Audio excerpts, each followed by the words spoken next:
문재인 새정치민주연합 대표가 긴급 기자회견을 열고 대선 자금 관련 권력 부정부패 사건에 대해 특검을 하자고 제안했습니다. 정의당은 환영합니다. 정의당 이번 사건에 대해 특검 도입을 줄곧 주장해왔고 야권이 추천한 특별검사를 박근혜 대통령이 조건 없이 수용해야 한다는 입장을 밝혀왔습니다. 이제 원내 모든 정당이 특검을 제안했으니 국회는 특검 도입을 위한 논의에 즉각 착수해야 합니다. 다만 양당에 당부하고자 합니다. 혹시라도 특검 논의 과정에서 이번 사건의 본질과는 다른 엉뚱한 정쟁에 빠진다면 국민들은 가만히 있지 않을 것입니다. 이번 사건은 현 권력의 대선 자금을 포함한 거대 부정부패 사건이라는 점을 다시 한번 분명히 해둡니다. 또한 대선 자금 사건 관련 권력 비리 사건인 만큼 성역 없는 독립적인 수사를 위해 야권 추천 특별검사를 임명하는 것이 상식입니다. 박 대통령과 새누리당은 이에 대한 입장을 즉각 밝혀야 할 것입니다. 아울러 이번 사건 연루자 중 아직도 권력을 유지하고 있는 자들은 즉각 사퇴할 것을 다시 한번 강력히 촉구합니다. 민주노총이 내일 총파업을 엽니다. 관련해서 말씀드리겠습니다. 내일은 민주노총이 총파업에 나섭니다. 여기에 한국노총도 총파업을 예고하고 나섰습니다.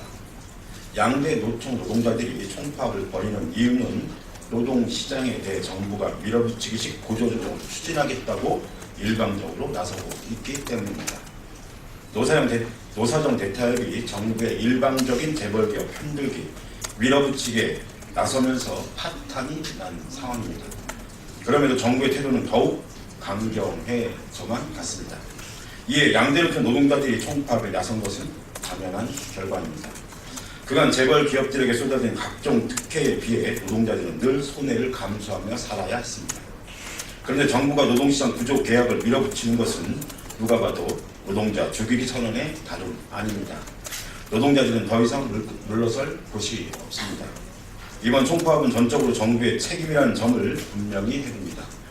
정부가 전향적 변화와 적극적 대화 의지를 보이지 않는다면 이 파업은 정당합니다.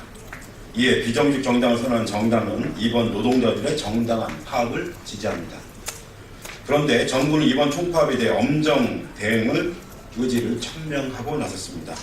재발적인 정부의 앵무새 같은 아무 의미 없는 말입니다. 정부 정책에 대해 파업을 하는 것은 정당하지 않다고 했는데 자신의 생존권이 위협받는 상황에 가만히 있는 것이 정당한 것입니까? 새누리당 김무성 대표는 파업은 매국이라고까지 했습니다. 매국은 새누리당의 전매 특허가 아닙니까? 국가를 이 지경으로 만들어놓은 장본인들이 할 말이 아닙니다. 노동자들의 총파업을 막는 길은 엄정한 법 집행이 아니라 정부의 전향적 태도입니다. 이번 노동자들의 총파업을 계기로 정부는 막하파식 노동시장 구조 개혁을 중단하길 바랍니다. 새로운 사회적 합의 규규 구성 등을 포함한 진정한 노동자 살리기가 다시 시작되길 바랍니다. 이상입니다.